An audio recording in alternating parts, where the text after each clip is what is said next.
party people, what's up? Hope you got your feeling for the night of some Friday night action. Pretty solid among both shows. We had some pretty cool matches on Rampage and a little more clarification on what exactly we're going to be giving between Jack Perry and Christian Cage and what I think is definitely a cinematic match in the final burial. That should be fun. And on SmackDown, more Wrestlemania build. Literally Dusty's favorite son in Cody Rhodes versus his greatest creation in the Tribal Chief, head of the table, Roman Reigns. And a pretty solid main event with Sami going against Solo, but still finding a way to come out, standing tall. And, IC title stuff, which is always fun.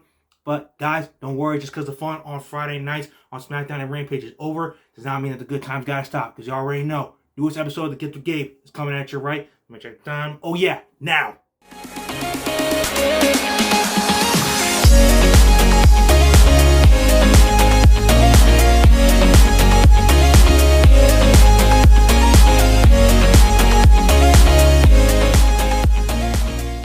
So you guys, like I said, Rampage, pretty solid show.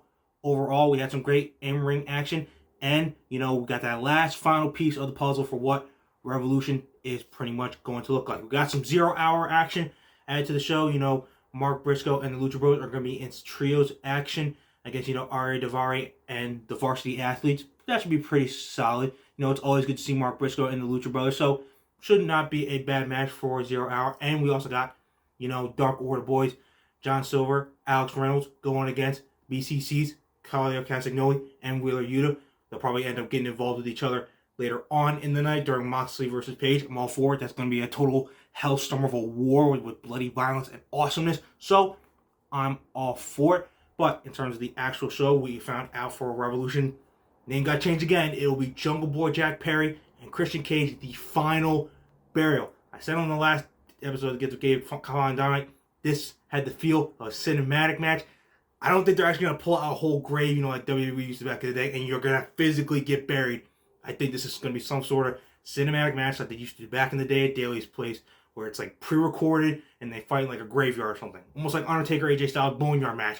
If that's kind of like the best one, I'll give you to if you really don't know or how to picture that. I'm still all for it. It'll probably take up at least 20 minutes because those cinematic matches, if you do it right, they don't have to be insanely long. You can get probably 20, 21 minutes out of it. It should be good. It'll be a nice way to finally put this rivalry to bed and see both those guys go on to try to chase singles championship success.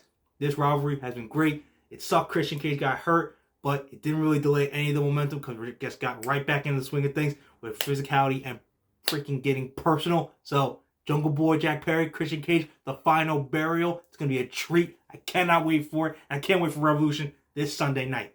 Other stuff on Rampage, if you're paying attention, it looks like finally, after months of scouting, it looks like the professional relationship between Don Callis and the Japanese sensation superstar Konosuke Takeshita, who campaign's still going strong, and this is only going to help. Looks like they are finally about to become business partners. Does this maybe mean we'll get to see Takeshita, hanging a little bit more around the elite? Who knows? But it's Callis. The invisible hand could probably just, accompany him to the ring. It won't. You never know. Maybe they'll end up fleshing styles. Maybe he could try to prove himself again in the match against Kenny Omega. Imagine that. That would be an absolute banger of a match. Just thinking about it. I didn't even think about that before. So, I don't know. If we got to go that way, let's do it. I'm all for it. It's just going to increase the All-Atlantic title campaign of Konosuke Takeshita that I've literally been saying for weeks now? Almost a month. So, I'm all for it. Don, you've been doing great with Kenny Omega. You literally made him into a star since he was, probably around Takeshita's age, maybe even younger. It's time to do that with Takeshita because we know he's a star. We know that in 2023 he is built for championship success. So sign me up for that relationship. I am all for it. Lastly, on Rampage, you guys, we had a pretty solid main event.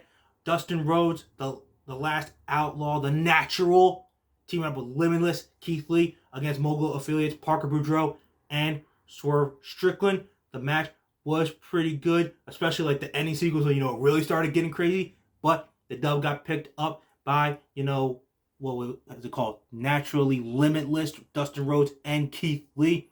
I liked the match, and it was just a little bit of a teaser because they started doing it near the end of the match. The in-ring chemistry between Swerve and Keith that is going to make their future one-on-one match such an absolute freaking banger that it's going to have us going, oh my god, that was great with our jaws on the floor completely dropped. It does suck that So one part of the problem with Revolution cards is that you kind of, with like the Iron Man match, you couldn't have this match on pay-per-view because it definitely would be an absolute great pay-per-view match.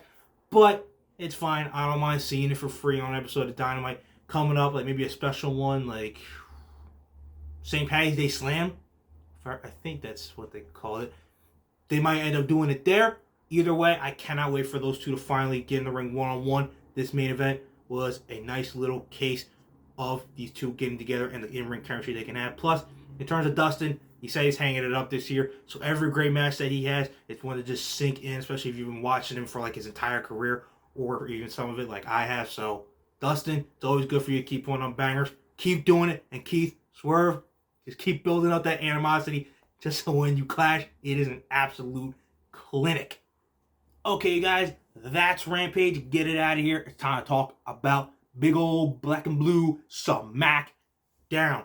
Night was pretty solid. We got things kicked off with finally the conversation between the head of the table, the undisputed Universal Champion, the GOAT, the Tribal Chief, Roman Reigns, and his challenger, the American Nightmare, Cody Rhodes.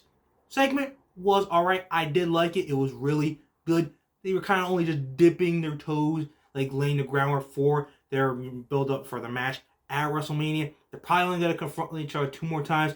So maybe for me, I would have tried to make it a little bit more intense than like it even was. But I think it was still good. You'll be fine the next 2 times they interact. It'll make it even more like hype me to the level of like, oh, I can't wait. This is going to be good. And a little side note. Mad props to Roman Reigns for his Dusty impression. It was like Dusty was almost talking. It was crazy. But it was good. Literally a perfect way to put it. It is Dusty's favorite son in Cody Rhodes versus his greatest creation in Roman Reigns. Who's going to come out on top? I think we know at this point. It's going to be Cody Rhodes. So that we can have the belt split up and we can have multiple kinds of guys get world title reigns later on this year, including Sami. But anyway, I like the build. The next couple weeks should be very entertaining. We're only 4 weeks out until WrestleMania for that main event. Cody's still probably got to do a decent chunk of it on his own for now. But either way, I think they're still going to be good. Thinking for building for WrestleMania, guys, the IC title scene got even more packed than I expected. I think it was a little weird. I mean, it's Sheamus and Drew McIntyre, so they fight and then they make up because they reflect like real life brothers because they are, like not by blood. But I'm not a huge fan of them like straight up coming out and being like we get how much it means to Sheamus, but like they're talking like, dude, you're a backstabbing bastard, and then he like made a tweet like you're a backstabbing bastard after backstabbing bastard. And I'm like, that doesn't have the same ring as banger after banger after banger after banger. So I don't like that they're like really, but I guess you're gonna have to do that for the inevitable triple threat match, so it's fine. But don't break them up as a tag team. I think they'd be tag team titles like champions, once the belts are split up or whatever they do with the tag team titles. So not guarantee what they do with that one, Sami and KOM at Mania. But aside from that, you got LA Knight, Karrion Kross, and then Kofi all wanted to get up in the mix for that IC title. At first I was like, ooh, ladder match? That could be very intriguing. But then it was announced later on there will be a fatal 5-way number 1 contenders match to determine who gets the shot at Gunther. I'm thinking it comes down to Drew and Sheamus. Somehow they end up getting a double pin on each other and that ends up setting up the triple threat. I could be wrong. Maybe it's not going to end up being a triple threat. Maybe one of them qualifies. Like maybe Drew gets the shot and then Sheamus finds a way to get himself into it or vice versa. Either way, I think we are getting the triple threat match at WrestleMania between Gunther, Sheamus, and Drew McIntyre. I am so for it. I've said before, I'm all for Gunther keeping that title, breaking Honky Tonk Man's record, but it might not be a guarantee with reports of him maybe going to be already in the world title scene by the time that comes around. But we'll just have to wait and see. It's going to be an absolute freaking clinic and an absolute physical war. Because if you've never seen these guys go at it, they put on wars, especially when they do it with each other. So, whichever way WrestleMania goes, as long as Gunther gets a solid IC title opponent with one of those two, I'm good. Sign me up. Last thing on SmackDown, you guys, it was the main event. Our dog, Sami Zayn, future world champion, versus Solo Sikoa, the enforcer. Now, a lot more layers to this match than there already was. Roman told Jimmy, who went out with Solo, dude, take care of Sami, because clearly he's the problem of why Jay hasn't come back. But then once he dipped out the room, he was like, if Jay don't come back and you don't take care of Sami, and Jimmy don't take care of Sami, Jimmy's gonna have to pay the price next week from Roman Reigns himself. And that's pretty much what happened. Sami didn't take the loss. I know some of you are like, what? Why would he take it? He didn't take it clean. They're still trying to put over. So it's honestly going to be the same thing when Solo fights Kevin Owens. He's going to lose, and it's probably going to be due to some interference by Jimmy. It's going to reinforce the point that they need each other to take down the Bloodline because of the numbers. KO doesn't care, but Sami definitely understands that by this point. That's why I said it wasn't about wins and losses. It was about sending a message, which he did. He was ended up being able to stand tall because of Jimmy taking too long to, try to take out Sami, hitting him with a little haluva kick action, tossing a chair in the face of Solo as the crowd was roaring, chanting his name. So, don't really worry about it. He's good. It's the only reason Sami took the loss, but you see how Triple H is progressing. It was a strong, hard-fought match by Sami. He had a really good, you could argue he had more offense against Solo, and it's all towards building him up and building him up to when he fights for the world title again later this year, because that's how Papa H is going to book it, so that he ends up winning it. I'm thinking the Universal Championship at this point. I said either Universal or WWE. It'll probably end up being Universal, but it'll be a World Championship this year, regardless of whether it's one of those two. But just for tonight, it was a solid matchup between Zayn and Sikoa. I almost thought Sami was going to have it, but it's fine. He ended up standing tall in the end. And Jimmy, bro, straight up good luck to you, dude. I think Jay does come back next week so he can save his brother, and I'm feeling like Jimmy's going to start coming around, because when it looks like Reigns is going to lash out on Jimmy, Saints might end up making the save to protect Jimmy, and that might finally make it click in his mind. Maybe I shouldn't be listening to Roman. Maybe Sami's the one, my actual dog is the one I should be listening to all along. But I think it's still going along with the lines of Jay and Sami probably won't really physically go at each other until WrestleMania, which I like. And then it leads to the conclusion of, Jay and Jimmy both dipping from the bloodline and, choosing Team Sami. But aside from that, pretty solid all around. It's Bloodline storyline. It's always magic. Okay, you guys, so that was SmackDown and Rampage. I hope you enjoyed both shows tonight. It's about to get time to get to business, because Revolution is tomorrow. I cannot wait. So many great matches. The Fatal 4-Way for the tag titles. Triple threat for the women's title. And, the final burial. That'll actually be fun. Texas Death. Moxley versus Hanger. I can't wait. I'm super duper hyped. Trios title match between the Elite and the House of Black. Absolute Ricky Starks versus Chris Jericho. He's going to get the dub. And then the 1 hour Iron Man match. MJF versus Bryan Danielson.